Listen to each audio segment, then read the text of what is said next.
It's time for Real Talk with Brian and Dan, the weekly talk radio show dedicated to discussing important real estate topics, plus insight into the local community. With a combined experience of over 50 years as local real estate brokers from the East Side Real Estate Team at Keller Williams Realty Bellevue. Here's your hosts, Brian Levitt and Dan Edwards. Well, good afternoon and welcome to Real Talk with Brian and Dan on 1150 KKNW and streaming live on Facebook as well. We hope that it all works. We thank you for joining us today as we try week 2 of our virtual show. Of course, I am Dan and we've got Brian here on the phone too. Hello there, I'm Brian. So we are streaming on both YouTube and Facebook, so you can check it out. If you're listening to us during past episodes, feel free to look. You can listen to us anywhere, Google Podcasts or Apple Podcasts. Additionally, we have videos of our broadcasts ready and available for you at the eastsiderealestateteam.com or on our YouTube channel. Man, Brian, we got a great show. Actually, we got some really good guests this week, and we're excited. But technology is keeping us from getting everybody on. And Did we get Susan on yet? I think we'll get her on by the time her segment comes up. Good. So I'm very confident of that. We just I'm kind of balancing a couple of things, but I know that our listeners are very patient and understanding, and they understand in unprecedented times that sometimes it requires some unprecedented measures. But we'll get those guests on come hell or high water. There you go. We might have to go back to old school technology and just get them on the phone. We'll see what we can do. But our guest today, we've got Susan Huenefeld of Accents, etc., who's a local business in Sammamish, and then Alisa, Brian, how do you pronounce that last name? Chatinsky. Alisa Chatinsky with the Sophia Way. Mm-hmm. But before we get to our guests, let's start out with some real talk. So a lot of our listeners out there are obviously now sheltered in place, right? Right. And so the conversation around real estate, we figured we're going to still have a conversation because, this is stuff that will continue to happen, whether it's now, whether it's 2 weeks from now, 3 weeks from now. But we thought we'd still share the conversation on what's going on with real estate. So, Brian, let's talk specifically about the intricacies of either buying or selling a condo. What makes it different? Well, for one thing, one question always comes up is what exactly is a condominium? Condo is short for condominium. That comes from the law that creates the ability to separate a legal description. Typically, when you buy property, if you buy a single-family home, you're buying a description of a portion of the face of the earth that, in theory, extends to the molten core of our beautiful planet and to the heavens above. But if you look at how condos are often built, there's one on top of the other. So really what a condo is a stacked legal description as defined by the laws called the Condominium Regimes Act, which is a state law that each state has to allow one legal description to be stacked on top of another. So it's a little bit different than buying like a single family home where you have a lot that, where your lot lines are. A condominium is a definition of a portion of space. So a little bit different. So as we understand condos, right, that essentially you can own the space between the two walls, right? Right. How does that get defined? Normally 4 walls, but just saying, sorry. Oh, it could be many walls, right? Yeah. Well, I think the way you told me is it's the last coat of paint in, right? Typically, they can be defined differently by the documents, the controlling documents for the condo, but typically you own from the last coat of paint in. The condo, the association owns the rest, and you own a percentage of that common ownership. Okay. So how does a homeowner know what they're buying when they buy a condo like that, especially since you're talking about a piece of air? Right. So in the documents that form the condo, the association, there's typically bylaws and descriptions of exactly what you're buying. And as a buyer, you are required by state law for the seller to provide what's called a resale certificate. A resale certificate is all the controlling documents for the condo, which includes the bylaws, rules and regulations, covenants, and typically all the financial records and all the minutes from the meetings. So when somebody decides to buy in, what is it that they are, what are they looking for? If somebody wants to buy a condo and they're looking at this, I mean, I know these documents are gigantic, right? They're right. Millions of pages. What do they need to know? Well, the first thing that people typically look at is the financial status of the association. You don't want to buy into an association that is financially troubled, because that means you're buying that problem. So you want to make sure that they have adequate financial reserves, adequate financial stability, and that you can live with the rules and regulations that they're going to impose. One thing I always tell my clients, that if you're going to live in a condo, go volunteer to be on the board of directors. If you are on the board of directors, you're going to have a much higher degree of control of the home that you live in. So, and they always are looking for volunteers. So the clients I have that do that love where they live. The ones that don't, not as much. So one thing that was common at a certain time, and I don't know that it's happened recently, is apartment complexes have transferred their style to be condos. Right, condo conversions. And when I see that happen, I see that sometimes it runs into a healthy, a well-run HOA. Right. How do we advise people in the regards to that? Well, again, looking at the HOA is homeowners association, just how well they're run, how well they're managed, what their finances are. And the reason you want to review the meeting minutes is to tell you what's going on. Is this a place that you want to be part of? Right. What are the current discussions? What's the temperament of your neighbors? And I think the financials, it's just like any household, right? As you look at the financials, do they have enough reserves, and how well maintained is the complex? And all of that stuff goes in the financials. And how often, I'm not sure, Brian, you may or may not know the answer to this, but how often is there a reserve study required for most homeowners? I think that every association was required by the state to do a reserve study. A reserve study is an analysis that there's adequate money in reserve to pay for repairs and maintenance as they're required. An example is, a roof has a limited lifetime, and you don't want to get to the place where you have to replace the roof and not have any money to do it. Otherwise, every owner is going to be hit with an assessment to pay for that. So it's a lot easier to finance that over 30 years than over 3 months. So awesome.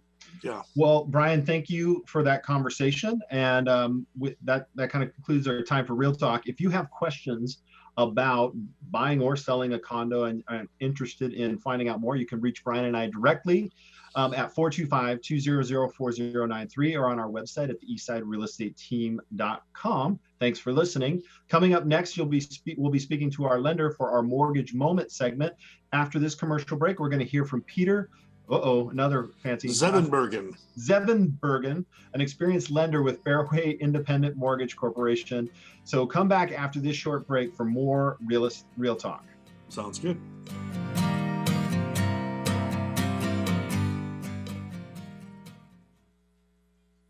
Did you know when you pay rent, you're actually paying someone else's mortgage? Are you tired of missing out on owning your own home? Fact.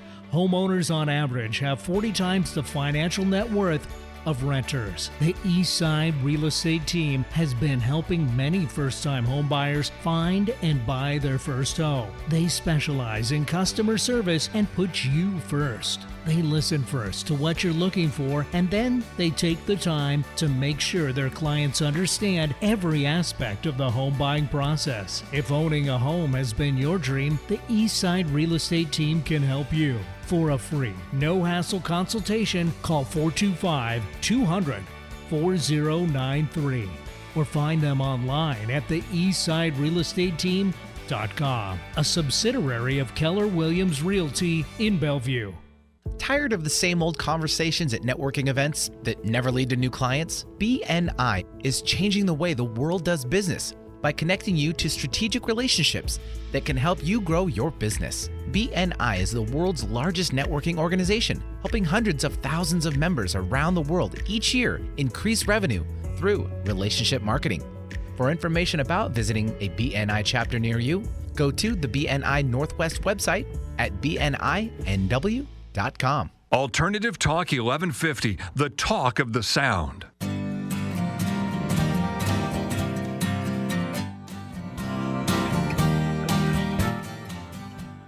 Welcome back to the show. You're listening to Real Talk with Brian and Dan. I'm Brian. And I'm Dan. And now it's time for our Mortgage Moment segment. During this segment, we like to get an update from our local mortgage professional. And today joining us is, Peter Zevenbergen from Fairway Independent. Welcome to the show, Peter. Hi, Dan. Nice to be here. Well, Hey, Peter, go ahead, Brian. Well, interest rates, what's been going on? We're seeing a lot of volatility in the financial market. How's that impacting our interest rates? Volatility would be the name of the game. Interest rates, what we saw about 4 weeks ago, as this virus issue started hitting the news, if you will, we saw financial markets act as they often do, which is money went out of the equities market, the stock market, and into mortgage-backed securities and the treasury market. Yeah. And as a result, we saw the lowest interest rates we've ever seen. Essentially, there's 11 to 12 trillion dollars of mortgages in the U.S. market, and almost everybody was eligible for a refinance in one way or another.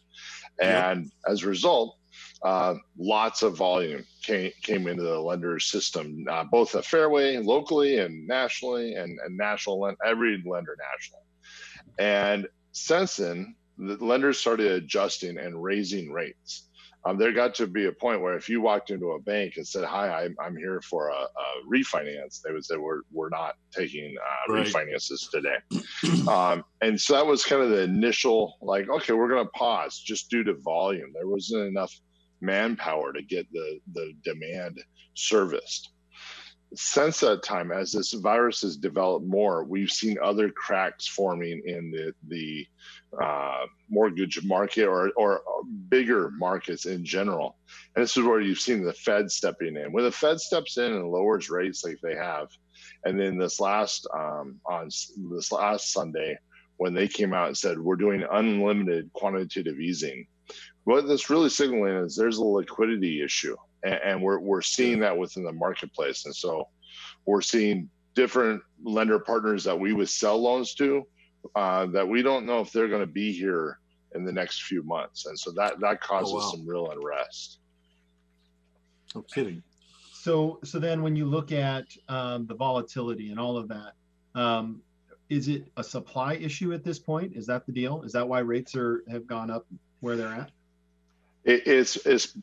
There's a number of things. It's with this coming, what we expect is there's going to be a economic slowdown. So there's going to be people not making payments on their mortgage. That has a cost. So new lenders want a premium going in if they're going to buy a loan. That mortgage-backed security, they want a higher premium right now, just given the uncertainty. But there's an old saying, you can't fight the Fed.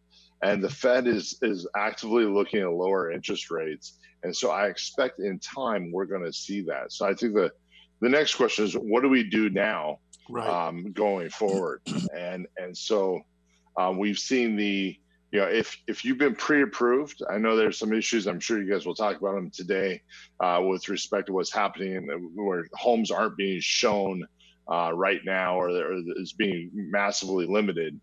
But anyone that has a pre-approval should be speaking to their lender and reviewing that pre-approval. Make sure that they still qualify with whatever the rate of the day is. Make sure their program still exists. Some of those jumbo loan programs are kind of niche programs. Those have gone away. They will come back. We expect this is temporary. On the refi side, I have clients applying for refinances. Our goal is to get their file started. We're not locking in a rate yet. We're doing what's called floating. But I do expect in the next 2 quarters, you're going to see those historic rates again. And by having your file teed up and ready to go, you can make sure to get a bite of that apple. Yeah, I mean, Brian and I, we both know, according to the shutdown order in Washington State, we are no longer allowed to go in other people's homes for previewing as of midnight tonight. So we've listed a home and we're kind of putting it in coming soon mode. So Yeah. essentially people can do the virtual walkthroughs, they can do all of that stuff. And quite honestly, if they want to make an offer, people are welcome to make an offer. It's going to be a great house. But as far as our ability, I think you said it right on, hit it on the head, Peter, is be prepared, because buyers are going to want to buy, and you want to be out there and be ready. I think that's the best advice. All right. Well, Peter, thanks for coming on the show. How can our listeners get a hold of you? Well, in this stay-at-home phase we're in, the best way to get a hold of me is on my cell phone. That's 425-765-5429. All right. Peter, thank you. Thanks for coming on the show, Peter. You guys have a good day. Thank you. All right. Next up, after the break, we are welcoming Alisa Chatinsky with Sophia Way, who will be sharing with us about helping the homeless during this COVID crisis. So come on back right after this short commercial break.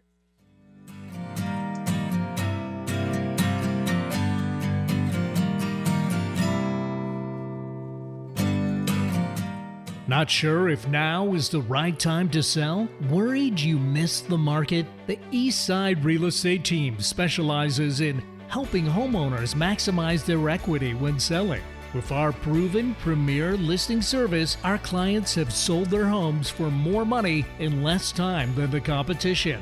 We know you have many choices when working with a real estate agent, but with the Eastside Real Estate Team, you get a team of highly qualified, experienced agents. From staging to deciding if your property is market ready for top dollar. If you're considering selling, call the Eastside Real Estate Team at 425-200-4093. Or check out our website at the eastsiderealestateteam.com, a subsidiary of Keller Williams Realty in Bellevue. Do you ever get asked, so how did you get into your line of work? Probably a million times, right? But do you answer it so that people are really listening, or do you meander around and lose their attention? Or do you get overwhelmed by any type of public speaking and avoid it at all costs?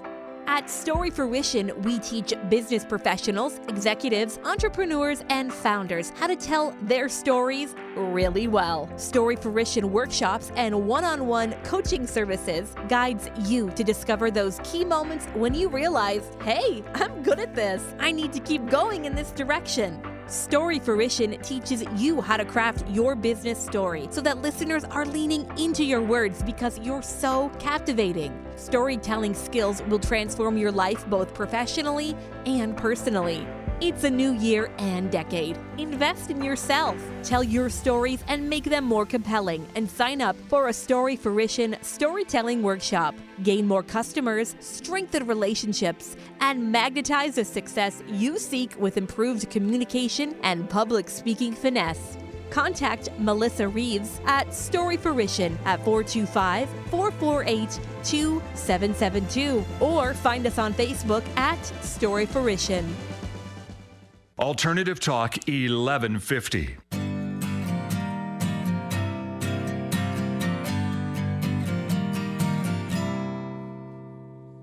Welcome back. You're listening to Real Talk with Brian and Dan on 1150 KKNW. I'm Brian. And I'm Dan. And our first guest today is Susan Huenefeld of Accents, etc. Are you on the line, Susan? I am. Yay! Yay!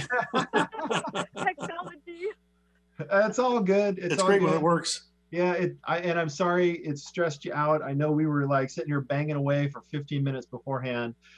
So let me do the introduction now that we know you're on the line. So Okay. After being a stay-home mom and community volunteer, Susan bought the company Accents, etc. That is a 10-year-old gift basket business. At that time it was 10 years old. So that was 19 years ago. So Susan is a 5th-generation small business owner and has lived on the East Side most of her life. Welcome to the show, Susan. Thank you so much to be on. Well, I got to tell you, I reached out to my friends on Facebook in Sammamish, and I said, hey, I want to just really highlight some local businesses here in Sammamish, which is my hometown. And Susan, you were like quick to respond, and what you responded with really surprised me. I wasn't thinking with as much ingenuity as you were.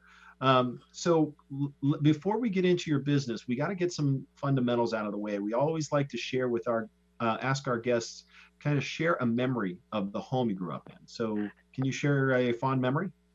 Sure. Well, I have so many fond memories of my home here on the east side, and I think the biggest one is we spent so much time outside, climbing trees, playing in the woods in our yard, and I just had so much fun doing that. Where was that? So it was actually in Medina. In Medina? Mm-hmm. Exactly. Oh, nice. Yeah. Susan, what does your business do? So typically we create gift baskets and flower arrangements. Primarily it's for corporate clients, but also for individuals. And we source locally made food and gifts, mostly small family-owned businesses. And customers can create gifts or select something from our website. But and most of what we've actually always done is deliver them or ship them, or people call ahead and pick up their order. So we kind of have the perfect business model for what we've had to do in the current time. And we have a wide range of clients, from large corporations to realtors, small businesses, things like that. So in the past couple of weeks, things have changed. How has your business changed? They have. So there were 2 days when we only had one order each day. It was just downright depressing. And we didn't even have as many cold calls or robocalls as usual. And at the same time, we were getting emails from vendors, and I could just sense their desperation that they weren't receiving their typical order volume.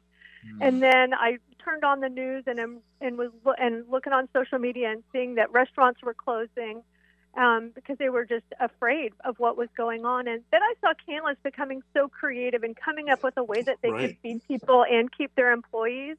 And so I knew that I had to come up with that level of creativity to figure out a way to help.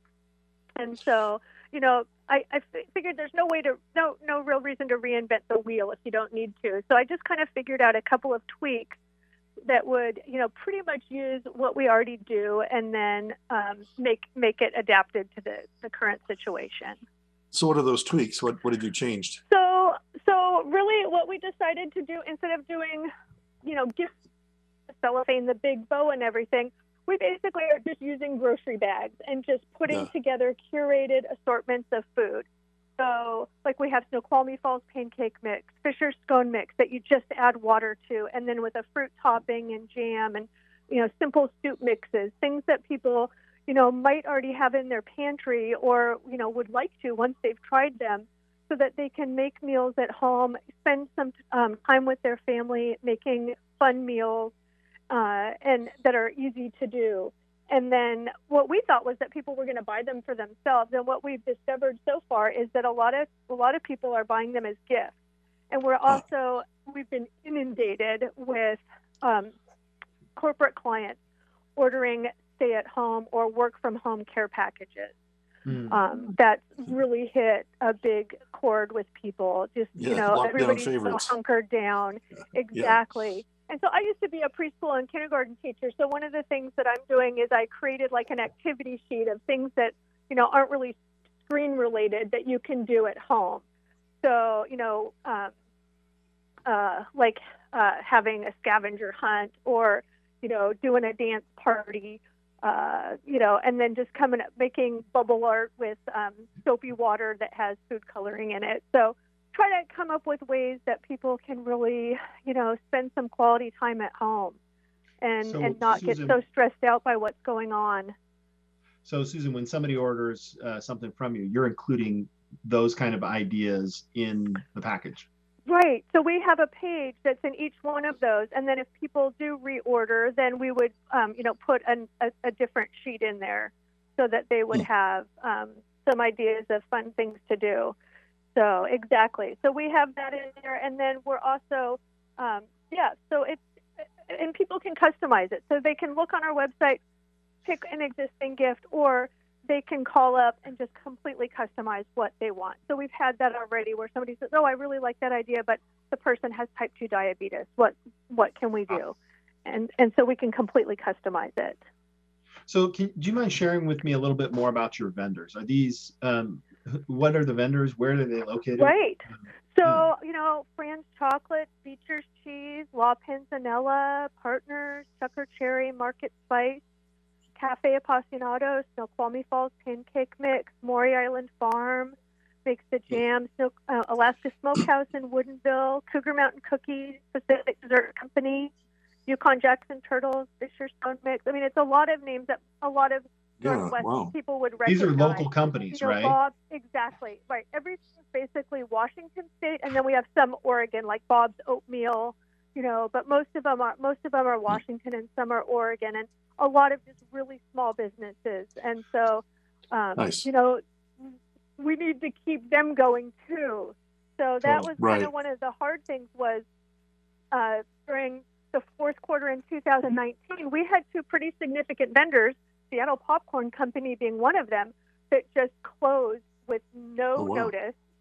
And, just we were totally left hanging because we put that in almost every gift basket. And so we already had to pivot this year at the beginning of the year and just start creating baskets with other products, to replace the ones that were lost by those businesses closing. And so we really want to make sure that all of our suppliers and vendors and manufacturers continue to stay in business, because it's a pretty huge thing for all of us to have all these products that are made locally. That's awesome. So, in addition to providing that kind of service, what are some of the other things you're doing to give back? So we already have we've already been contributing to Sophia Place and Congregations for the Homeless for a long time, and every month our Bible study donates food to the Sophia Way.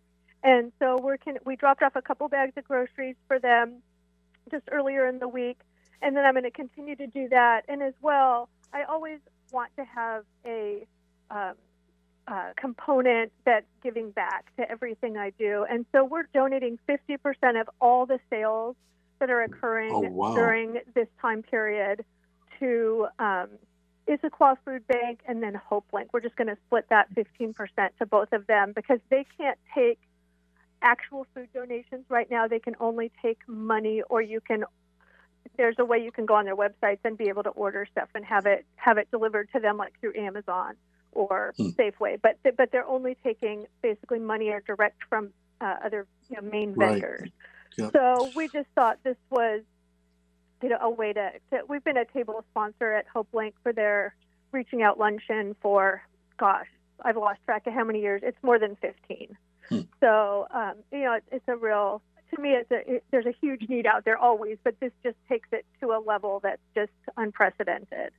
Well, and I think that one of the things that you just mentioned there that I hope our listeners understand is that there are a lot of charities out there that typically the money that they make is from their gala or their events, and some, I know a couple others had events that were planned that had to be canceled. So definitely finding ways to support the charities. They're going to probably be the ones that are hardest hit.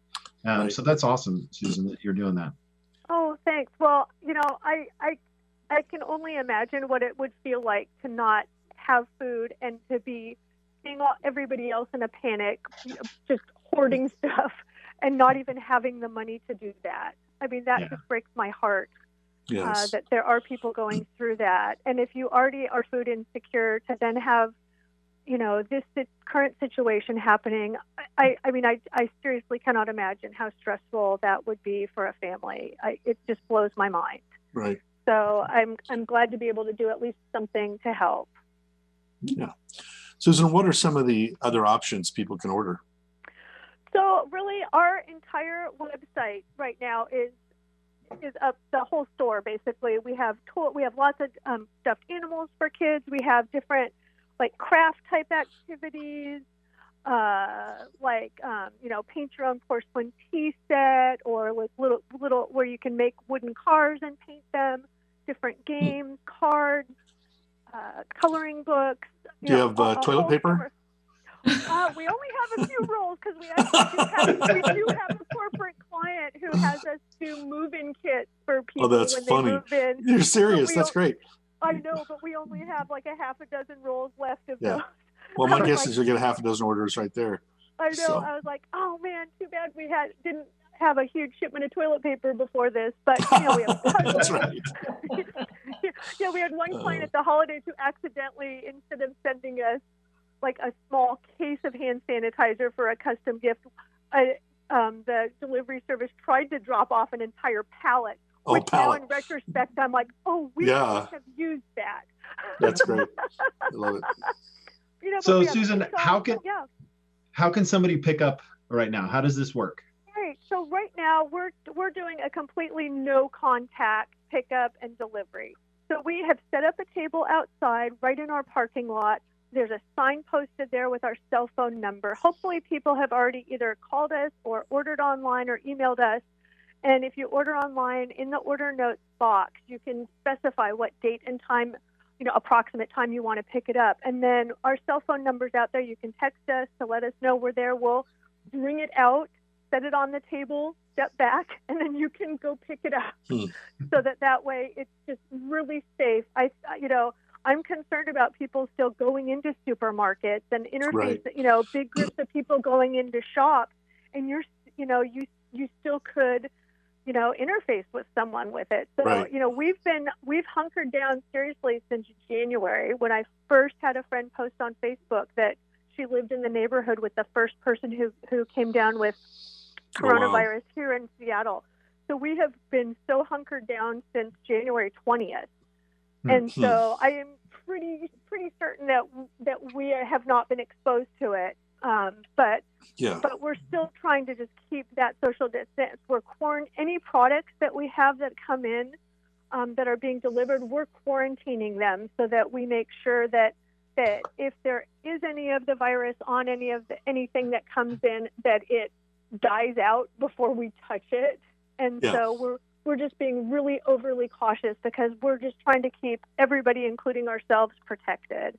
Because that really the health and safety of all of us is number one. Totally. So, Susan, last question. Sure. How do our listeners, those watching this live stream, how do they order and how do they get in touch with you? Sure. So, best way to reach us is our phone number, which is 425-883-0189.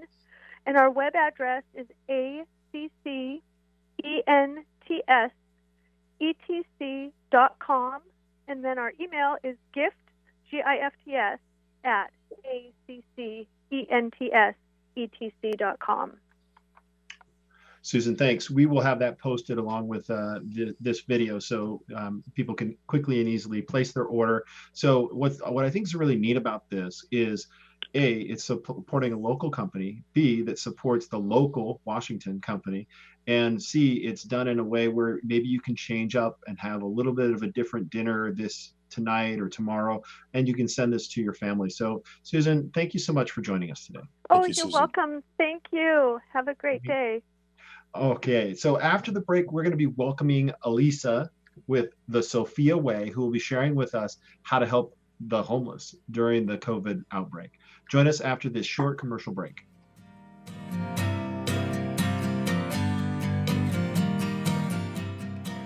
Did you know when you pay rent, you're actually paying someone else's mortgage? Are you tired of missing out on owning your own home? Fact: homeowners on average have 40 times the financial net worth of renters. The Eastside Real Estate Team has been helping many first-time homebuyers find and buy their first home. They specialize in customer service and put you first. They listen first to what you're looking for, and then they take the time to make sure their clients understand every aspect of the home buying process. If owning a home has been your dream, the Eastside Real Estate Team can help you. For a free, no-hassle consultation, call 425-200-4093 or find them online at the eastsiderealestateteam.com, a subsidiary of Keller Williams Realty in Bellevue.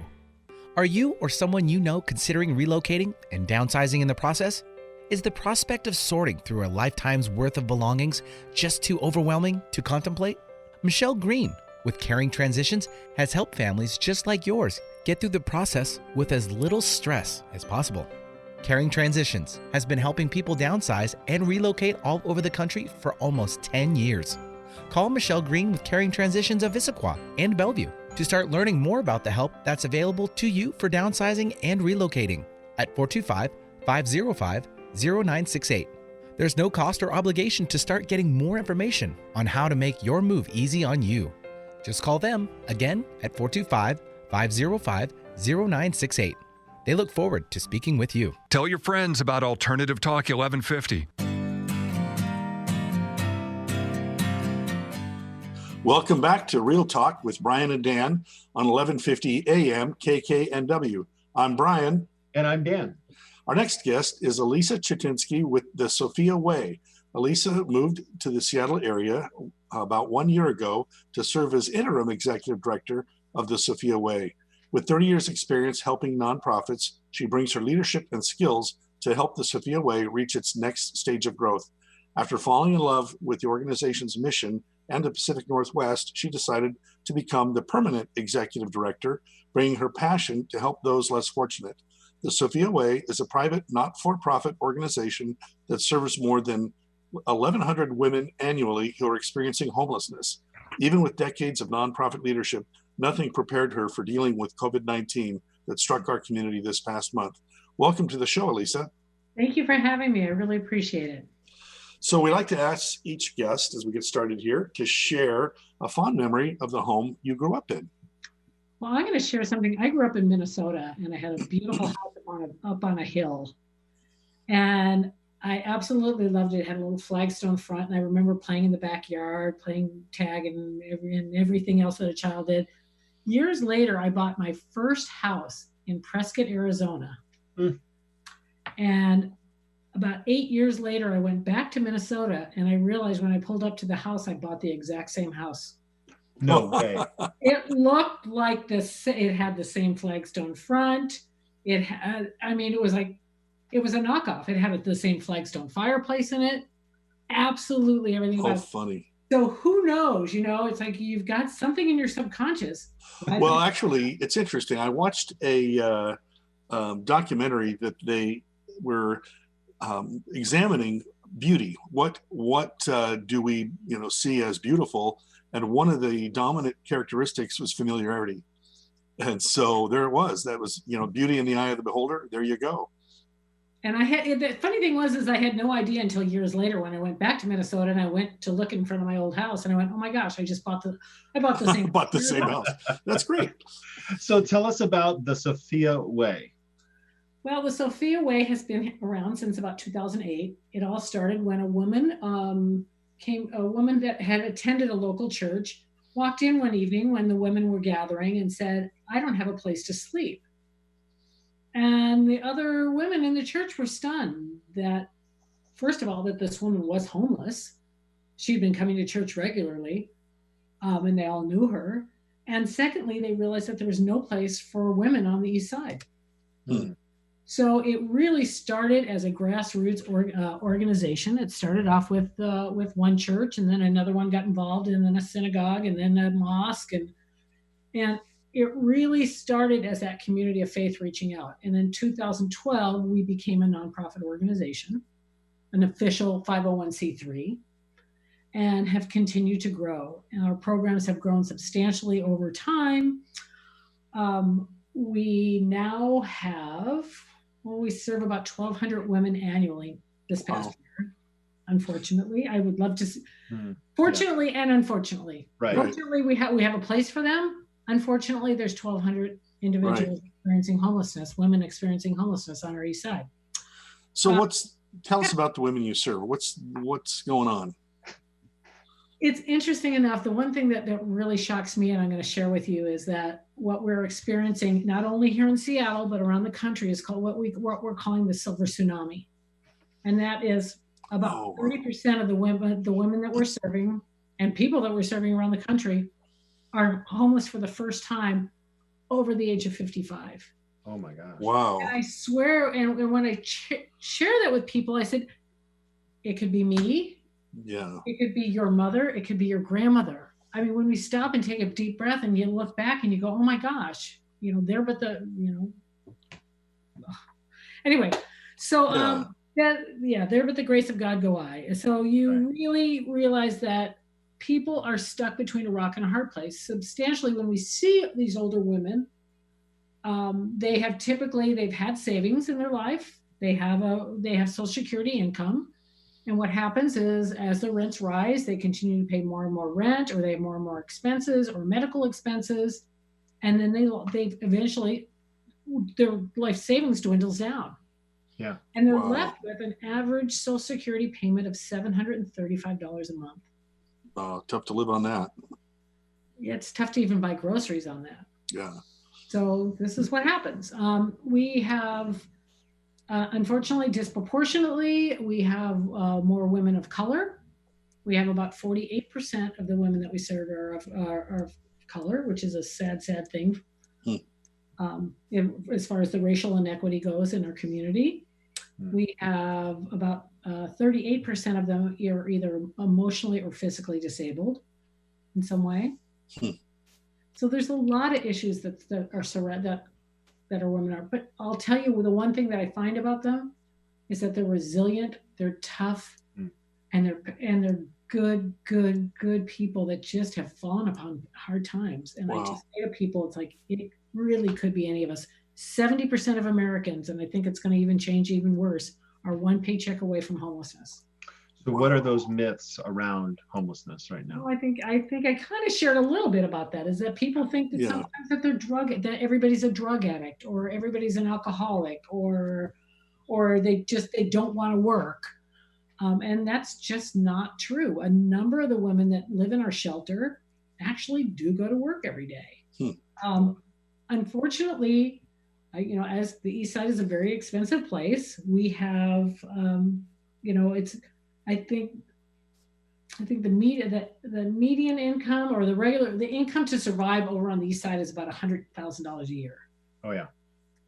92% of the women that we serve earn less than $40,000 a year, have an income of less than $40,000 a year. Wow. How do you get out of that? Right. So I think it's understanding what has happened to people, how they become homeless. Sometimes it's domestic violence. Sometimes it's past trauma from, abuse as a child, a number of things. Yeah. But it's not just that they're not lazy. Right. B, they're not all drunks and drug addicts. So those are the myths. Yeah. How are you funded? Fortunately, we have about 41% of our funding comes from King County and the East Side cities. Okay. And we are truly, truly grateful for that. The rest of it comes from our community. And that's the other part, where we are constantly reaching out. Individuals make up the huge piece of that, as well as the community of faith and corporations and foundations. Okay. So how have things changed with the current COVID-19 crisis? When you put 50 women in a small space, and then you tell them that you need to provide 6 feet social distancing. Oh my gosh. Right. Social distancing, it's quite difficult. Our day center is located on Northeast Bellevue Way in Bellevue, and I don't know the square footage, but it's not large. Yeah. So when you're putting 50 women in there that are getting their breakfast and lunch, they're doing their laundry, they're taking their showers, they're checking their emails, they're charging their cell phones, all the things that you and I kind of take for granted. When they're doing that, and there's 50 women in that room, things get tight and things get tense. So, and I think the anxiety level of everyone is extremely high right now. When you couple that, with close quarters, we're stuck in our homes, so we're stuck in typically, bigger homes with a few people. So I think things are getting tough there. We do have women that are coming in that we do see that may be sick because of testing. We're not, because testing isn't fully available in our community. They are not getting tested. And some of the women, again, especially the ones with some mental health issues, don't want to leave. They have found that the Sophia Way is safe. They know it, they feel safe. And if we were to say to them, we want you to isolate and go into quarantine at a strange place, it's going to be really tough for them. Yeah. So Alisa, can I get a few more specifics? So you have a day facility. Where are these gals spending the evening? Actually, we had been for years now. Our emergency shelter has moved from church to church, synagogue to synagogue, mosque to mosque, typically at 3-month intervals. Because of COVID, we were at Temple B'nai Torah over in the Crossroads area. Wonderful, wonderful synagogue. And since COVID broke out, we asked the current location where we have our day center and our extended day shelter if we could move our emergency women there, because it's so hard to staff and coordinate all of our meals, everybody coming and going. The other most important part of that is our day center closed typically at 3:00 in the afternoon, right? And our emergency shelter didn't open till 8:30 at night. So there's 5.5 hours that our women are typically on the street. Unfortunately, again, everything's closed now. Our libraries are closed. Our coffee shops are closed. Oh, wow. Our transit centers are closed. Where does someone go? So we realized we had to go 24/7 in order to keep the women safe.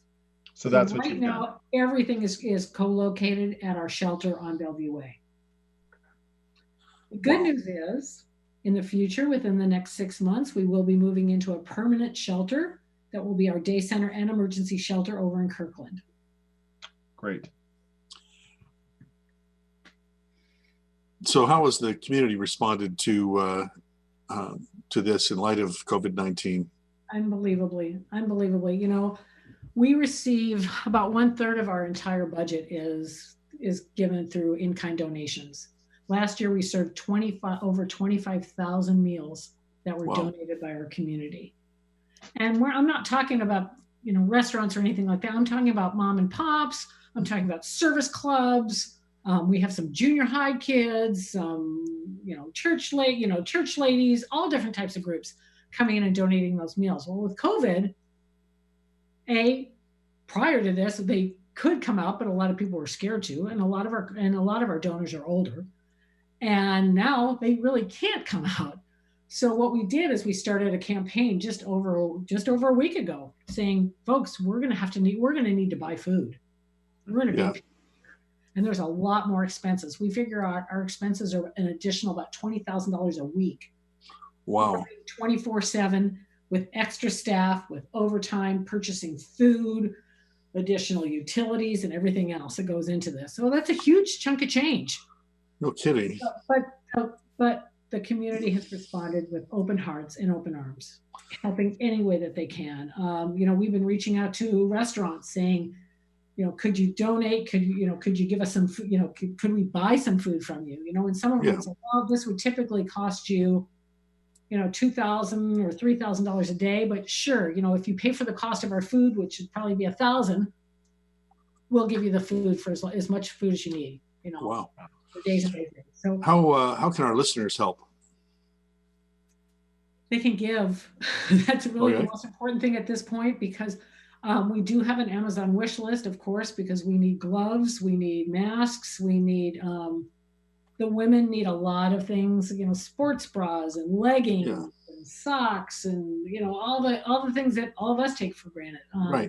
Hygiene products, those things, hands, sanitizer, disinfecting products, all those things are sorely needed.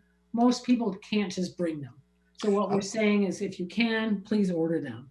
How do our listeners reach you? Or send us a gift. They can go onto our website, which is Sophia Way, SOPHIAWAY.org, and they can click on the emergency fund and make a gift there, or they can go onto our wish list and find our wish list and pick up whatever they need. Yeah, I saw the Amazon wish list. It was actually right there in front, and it's quick and easy. Add a couple of things, send it over. That sounds like the greatest need. So last bit of question is, if somebody wanted to actually help in any other way, would they get in touch with you, Alisa? I would have them just reach out to info@sophiaway.org. Perfect. And we have an amazing staff. So I'm going to say we have a volunteer coordinator. We've got people in communications, and everybody is pulling extra shifts and everything that they need to do to make sure that our women are taken care of, our staff remain healthy, and our donors are well cared for. I mean, I reached out to you yesterday afternoon, and we had you on the show today. It was really great. Z got me in contact with you directly, and that was quick and easy and fantastic. I'm so glad that we're able to spotlight you on our show. Thank you so much for having me. That's right. Thank you, Alisa. Thank you. Remember that all the segments of our show are available to watch on our YouTube channel. If you're interested in learning more about any of our guests, please subscribe. Join us after the break for some final thoughts and something fun to do.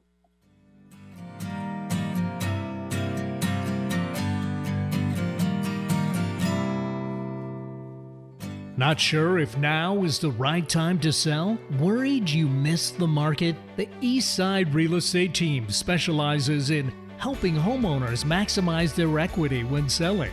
With our proven premier listing service, our clients have sold their homes for more money in less time than the competition. We know you have many choices when working with a real estate agent, but with the Eastside Real Estate Team, you get a team of highly qualified, experienced agents, from staging to deciding if your property is market ready for top dollar. If you're considering selling, call the Eastside Real Estate Team at 425-200-4093. Or check out our website at the eastsiderealestateteam.com, a subsidiary of Keller Williams Realty in Bellevue. So are you thinking of retiring, but are unsure of what to do with yourself or how to spend your time? Lisa Downs with New Aspect Coaching coaches individuals and couples like you to make this career transition successful, so you have a concrete plan for how you thrive during the next phase of your life. Lisa is a certified coach with the International Coach Federation and has been coaching and developing professionals since 2003. To learn more, you can call Lisa Downs at New Aspect Coaching at 425-216-3015 or visit her website at yournewaspect.com. Wherever you go, Alternative Talk 1150 is here for you. Welcome back to Real Talk on 1150 KKNW. I am Dan. I'm Brian. So let's get right back to our final thoughts of the day. Brian, what do you got? Got the reinvention of the real estate industry as we know it today. With the governor's order, we have been declared non-essential, Dan. Well, I think the marketing of us of homes and stuff is not essential because we are still closing transactions and that. That's right. But we actually did list a home today, and across the country, a lot of brokerages have been in a position where they can actually list a property coming soon. That has not been allowed in the Northwest Multiple. Right. So with this little pause that we have, we are going to market. So we're following the rules there. We have a listing. It's in Bellevue, and it's a beautiful home. We'll feature it a little later, but it's going to be coming soon. So no previews, no tours, nothing until the ban is lifted. We suspect April 6th. It could be later, but we're using Matterport, which is 3D touring software. So people can really get a feel for it. But I suspect, it'll be a good home, but I'd be very surprised if somebody bought it without walking through it. Yeah, I've sold homes that I've done, the FaceTime tours with buyers, and we may be doing that, although we're banned from we can't going there. We're not supposed to do that. So you got to have your tour done. But something, too, that I was thinking about is that we may see, because of that, we may see longer marketing times. Northwest Multiple Listing Service has decided to suspend the days on market feature in our listings, which frequently I heard that they're doing that. They're going to pause it. And the reason is it would be to a seller's detriment to see a longer marketing time when the mindset of most buyers and brokers is that the good listings go fast. So if a listing lasts longer on the market, it might be perceived as less desirable. So my understanding is they're completely suspending that feature during the during our stay-at-home our timeout from reinforcement. I think at the end of the day, though, the workplace is changing completely, and we've got a lot of technologies and tools to help people through it. Once we can show houses, that'll make a difference. Right. So I'd like to share some things to do with everybody out there in the final moments. So Washington, we're ordered to stay at home. Here's some things you can do to pass the time. How about an inside treasure hunt? So you can hide some things around your house for the kids to find, and then do a treasure hunt. Yeah, practice for Easter. Oh, yeah, battery. Paper airplane launcher. What is that? Use a chair and an elastic band and a paper clip to launch airplanes. Sounds like somebody better wear goggles. Yeah, don't poke your eye out. The siblings, yeah. This is fun. This is for adults. This is to channel your inner bartender. So instead of sticking the same old drink recipes, challenge yourself with some trickier, more exciting cocktail recipes. I went to a place, it's called Civility and Rest. Yeah. And they take liquid nitrogen. Oh. And then they take vodka and they heat it up with a blowtorch. Yeah. And then they pour that into the liquid nitrogen and it goes everywhere and it's kind of cool. I don't think I'll try that at home. No, I don't think so. Liquid nitrogen's a little challenging to find at home. Well, you want to walk us out here, Brian? You bet. So that concludes the show for this week. I especially want to thank our guests, Susan and Alisa, for taking the time to speak with us today. Thank you all for listening. And before we go, in the words of Seth Godin, in a crowded marketplace, fitting in is a failure. In a busy marketplace, not standing out is the same as being invisible. Thanks for listening and stay well. Stay well, folks.